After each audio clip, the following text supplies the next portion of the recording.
एक बार हिमालय की खाड़ी के नीचे एक छोटे से शांत गांव में भरत नाम का एक युवा लड़का रहता था। भरत अपने गुस्सैल स्वभाव और अशांत मन के लिए पूरे गांव में प्रसिद्ध थे। उनका मन हर समय विचारों से भरा रहता था। सोचिए, इस तूफान ने उनके मन को बिल्कुल बेचैन कर दिया है।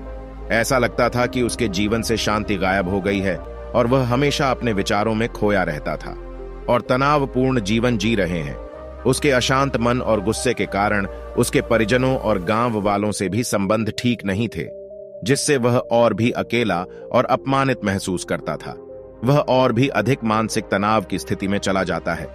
एक बार भरत अपने गांव की गलियों में टहल रहे थे, तभी उनका सामना एक बौद्ध भिक्षु से हुआ जो एक पेड़ की छांव में ध्यान मग्न बैठे थे। बौद्ध भिक्षु के चेहरे से शुद्ध शांति की आभा झलक रही थी। इस असीम शांति में भरत बौद्ध भिक्षु की ओर खींचे चले आए। भारत जब बौद्ध भिक्षु के करीब आया तो उन्हें अपने आसपास एक सकारात्मक ऊर्जा का एहसास हुआ। भरत ने महसूस किया कि इस अपार शांति और सकारात्मक ऊर्जा का स्रोत कहीं बौद्ध भिक्षु के भीतर ही है। इसलिए वह वहीं बैठकर उसके आंख खुलने का इंतजार कर रहा था। थोड़ी देर बाद जब बौद्ध भिक्षु ने अपनी आंखें खोली तो उसने अपने सामने एक युवा लड़के को बैठा हुआ पाया, जो बहुत तनावग्रस्त और नकारात्मक भावनाओं से भरे हुए लग रहे थे। भारत में बौद्ध भिक्षु की ओर बड़ी लालसा से देखा और बड़ी विनम्रता से कहा कि गुरु, मेरा मन बहुत अशांत है और मेरे मन के विचार मुझे खा रहे हैं। मुझे एक पल के लिए भी शांति का अनुभव नहीं हो रहा है। क्या आप मुझे अपने अशांत मन को शांत करना सिखा सकते हैं?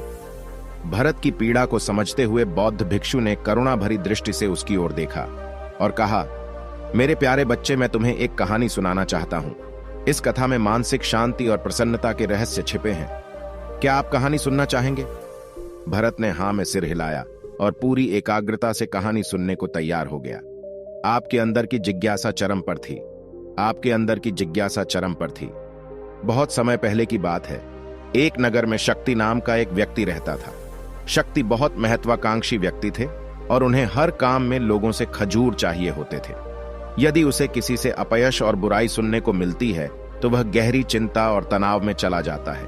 उनका मानना था कि सफलता और भौतिक शक्तियां मनचाहा सुख देती हैं, लेकिन जितना अधिक वह सफलता और प्रशंसा के पीछे भागता, उतना ही मानसिक तनाव में डूबता जा रहा था। लेकिन अचानक शक्ति का सामना उस समय के एक प्रसिद्ध बौद्ध भिक्षु से हो गया, जिनका नाम महाकौशल था। महाकौशल अपने शिष्यों को ध्यान की शिक्षा देते थे और वे स्वयं एक बहुत ही ध्यानी और प्रबुद्ध व्यक्ति थे। महाकौशल शक्ति की अद्भुत एकाग्रता से प्रभावित होकर उनसे अपने भटकते हुए मन से मन को शांत करने का उपाय जानना चाहा। शक्ति ने कहा कि महंत हमेशा सफलता के पीछे भागते हैं और लगातार और अधिक हासिल करने की कोशिश करते हैं, फिर भी मुझे क्षणिक संतुष्टि या आत्मसंतुष्टि नहीं मिलती। इस निरंतर बेचैनी के बीच मैं शांति कैसे पा सकता हूं? बौद्ध भिक्षु ने करुणामयी दृष्टि से उसकी ओर देखा और उसे उत्तर दिया, आपका मन एक अशांत नदी की तरह है जो हमेशा बहती और बहती रहती है, कभी भी अशांत नहीं रह सकता। इसलिए इस अशांत मन को शांत करने के लिए आपको अपने विचारों को बिना किसी बाधा के जाने देने की कला सीखनी होगी। शक्ति को आश्चर्य हुआ और पूछा कि मैं अपने विचारों को कैसे जाने दूं? आखिर मैं भी अपनी इच्छाओं और महत्वाकांक्षाओं से जुड़ा हुआ हूं। इसलिए बौद्ध भिक्षु यह सुनकर मुस्कुराए और कल्पना कीजिए कि आपके हाथ में पानी का गिलास है। अब आप इसे जितना अधिक समय तक पकड़े रहेंगे, यह उतना ही भारी होता जाएगा, और अगर आप इसे काफी देर तक पकड़े रहेंगे तो आपके हाथ में दर्द होने लगेगा। लेकिन अगर आप उस पकड़ को ढीला कर देते हैं और जाने देते हैं तो आपका भार चला जाएगा। भरत ने कहानी और उसके संदेश को ध्यान से सुना। वह समझ गया कि अपने विचारों और इच्छाओं से चिपके रहने से उसका बोझ बढ़ जाता है और भीतर अशांति पैदा करता है। अब भरत कहानी का अंत सुनने के लिए बेसब्री से इंतजार कर रहे थे। बौद्ध भिक्षु ने शक्ति कहकर कहानी जारी रखी।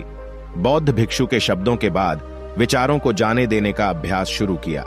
वह बिना किसी पूर्व निर्णय के अपने विचारों और भावनाओं को आते जाते देखता है। अब उसने विचारों को पकड़ना बंद कर दिया था।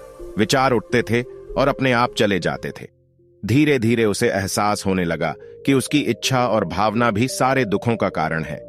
जैसे जैसे शक्ति ध्यान की गहराई में गई, उन्होंने पाया कि वर्तमान में रहना ही आंतरिक शांति का एकमात्र स्रोत था।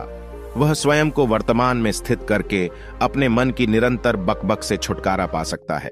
धीरे धीरे शक्ति का मन एक शांत सरोवर की तरह हो गया जो बाहरी दुनिया को अपने अंदर दर्शाता है। उन्होंने जीवन की सादगी में संतोष को अधिक महत्व दिया और भौतिक संपत्ति के प्रति अपना मोह त्याग दिया।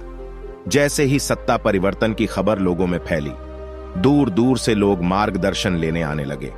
लोगों को विचारों को मुक्त करने और उन्हें अपने भीतर शांति खोजने के लिए मार्गदर्शन करने की कला सिखाते हुए वे लोगों के बीच शांति और ज्ञान के प्रकाश स्तंभ बन गए। शक्ति और साधु महाकौशल की कथा समाप्त करने के बाद बौद्ध भिक्षु थोड़ी देर के लिए मौन हो गए ताकि इस कहानी का अर्थ भरत के भीतर ठीक से बैठ सके। भरत में बौद्ध भिक्षु की ओर देखा और उनकी आंखों में अब एक नई समझ दिखाई दे रही थी। भरत ने धीरे से कहा कि मुझे इस कहानी में ज्ञान दिखता है, लेकिन मैं इसे अपने जीवन में कैसे उतारूं? मैं अपने अशांत मन को कैसे शांत कर सकता हूं? भरत के इस सवाल पर बौद्ध भिक्षु गर्मजोशी से मुस्कुराते हैं और फिर कहा कि अशांत मन को शांत करने का अभ्यास आत्म जागरूकता से शुरू होता है। अपने भीतर उठने वाले विचारों का निरीक्षण करने के लिए प्रत्येक दिन कुछ समय निकालें। आपके पास आने वाली भावनाओं पर ध्यान दें और देखें कि वे कैसे आती हैं, और आकाश में उड़ते हुए बादलों की नाई चले जाओ। भरत ने अपनी आंखें बंद कर लीं और बौद्ध भिक्षु द्वारा बताए गए अपने विचारों का निरीक्षण करने लगे। जैसे जैसे उसने अपने भीतर उठने वाले विचारों पर ध्यान देना शुरू किया, उसने महसूस किया कि इसलिए उसे अपने भीतर चिंता और इच्छाओं की एक निरंतर धारा बहती हुई महसूस हुई। सिर्फ एक एहसास ही नहीं, उन्हें एक अद्भुत शांति का एहसास कराया। उन्होंने यह भी महसूस किया कि यह सभी विचारों और भावनाओं से अलग है। बौद्ध भिक्षु ने आगे कहा कि जैसे शक्ति ने स्वयं को सभी आसक्ति से अलग कर लिया था, अपने मन को परेशान करने वाले विचारों और भावनाओं से मुक्त करने का अभ्यास विकसित करें। जो विचार आए उसे बिना किसी पूर्वाग्रह के स्वीकार करें और फिर धीरे धीरे उन्हें जाने दें और अपना ध्यान वर्तमान क्षण पर केंद्रित करें। लेकिन भरत ने यह कहते हुए टोका कि क्या हुआ अगर विचार और भावनाएं इतनी प्रबल हैं कि वे बनी रहती हैं और मन को छोड़ने से इनकार कर देती हैं? बौद्ध भिक्षु ने भरत की बातों से सहमत होते हुए सिर हिलाया और कहा कि ऐसे कई मौके आएंगे जब आपके मन में सवालों का बवंडर चल रहा होगा। जब आपका मन आपकी बात बिल्कुल नहीं सुनेगा, तो ऐसे में आपको अपनी सांसों की ताकत पर विश्वास करना होगा। एक बार फिर भिक्षु ने भरत से कहा, अपनी आंखें बंद करो और अपनी सांस पर ध्यान केंद्रित करने के लिए अपने पेट को उठते और मंथन करते हुए महसूस करो। बौद्ध भिक्षु ने समझाया कि जब भी आपका मन अशांत हो, तुरंत अपनी सांस पर लौट आएं। सांस की यांत्रिक गति आपको तुरंत वर्तमान के चरणों में वापस खींच लेगी और आपको शांति का अनुभव कराते हैं। एक बौद्ध भिक्षु के निर्देशानुसार आने और जाने वाली सांस पर ध्यान केंद्रित करने की कोशिश की। इस छोटे से अभ्यास ने उन्हें मन की शांति का अनुभव कराया। उसे याद आया कि उसकी सांस हमेशा उसके साथ थी, जो उसे वर्तमान क्षण की याद दिलाती थी, आराम और शांति लाता है। भरत की इस वृद्धि को देखकर बौद्ध भिक्षु मंद मंद मुस्कुराए और बोले, मेरे प्यारे, बेचैन मन को शांत करते हुए यह एक ऐसा अभ्यास है जिसमें बहुत प्रयास और दृढ़ इच्छा शक्ति की आवश्यकता होती है। चूंकि लगातार व्यायाम से मांसपेशियां मजबूत होती हैं, उसी तरह नियमित अभ्यास से भी मन शांत होता है। स्वीकृति में सिर हिलाते हुए एक बौद्ध भिक्षु को धन्यवाद देते हुए उन्होंने वादा किया कि आज से वे अपने अशांत मन को शांत करने और अपनी गैर शक्तियों को मुक्त करने में सक्षम होंगे और भीतर शांति पाने के लिए इस यात्रा को शुरू करने में सक्षम हो। बौद्ध भिक्षु ने भरत के कंधे पर हाथ रखा और कहा कि मुझे तुम्हारी क्षमता पर बहुत विश्वास है और तुम जल्द ही अपनी आंतरिक शांति पाओगे।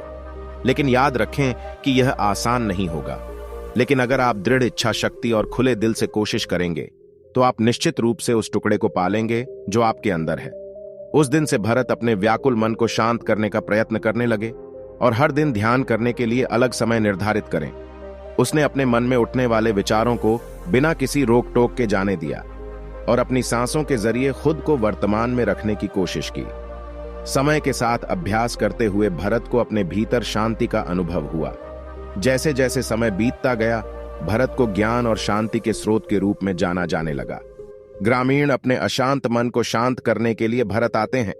बौद्ध भिक्षुओं के शिक्षक आत्म जागरूकता की शक्ति साझा करते हैं, जबकि बौद्ध भिक्षुओं की शिक्षा और आंतरिक शांति पाने की शिक्षाओं को साझा करने में मदद करते हैं। इसके साथ ही उन्होंने अपनी सांस पर ध्यान देने और अपने विचारों को मुक्त करने की कला सिखाई। ऐसे निवासियों का विकास हुआ और उन्हें अमूल्य मानसिक शांति मिली। बौद्ध भिक्षु के उपदेशों और भरत द्वारा किए गए अभ्यास के माध्यम से विचारों को त्यागने और वर्तमान में जीने की कला दूर दूर तक फैल चुकी है। उन्होंने कई लोगों के जीवन को बदल दिया और जैसे जैसे समय बीतता गया, भरत का शांत प्रभाव उसके गांव की सीमाओं से परे तक फैला हुआ है। आस पड़ोस के गांव शहर के लोग भरत के परिवर्तन की कहानी सुनते हैं, उनसे सलाह लेने आते हैं। भारत उन लोगों के लिए आशा की किरण बन गया जो अपने मन के बोझ तले दबे हुए थे। भारत की शिक्षाएं केवल ध्यान और प्रवचनों तक ही सीमित नहीं थीं, बल्कि वह रोजमर्रा के कामों को जागरूकता से करने पर ज्यादा जोर देते थे। वह लोगों को उनकी भावनाओं से अवगत होने की याद दिलाते थे। इस बात पर ध्यान दें कि आप पूरे दिन क्या कहते हैं और आप अपने आसपास होने वाली घटनाओं पर कैसे प्रतिक्रिया करते हैं। हर काम पूरी जागरूकता के साथ करें। जब आप खाते हैं, प्रत्येक काटने के स्वाद का आनंद लें। जब आप सूरज की रोशनी के सामने खड़े होते हैं तो उसकी गर्माहट को महसूस करते हैं। लोग क्या कहते हैं ध्यान से सुनें और समझें। छोटे छोटे बदलावों ने लोगों के जीवन में चमत्कारिक परिवर्तन ला दिए। भरत की शिक्षाओं से लोगों ने सीखा कि जीवन का आनंद वर्तमान में जीने में है। दोस्तों, यह कहानी का अंत है। मुझे आशा है कि आपने इस वीडियो से बहुत कुछ सीखा है। धन्यवाद।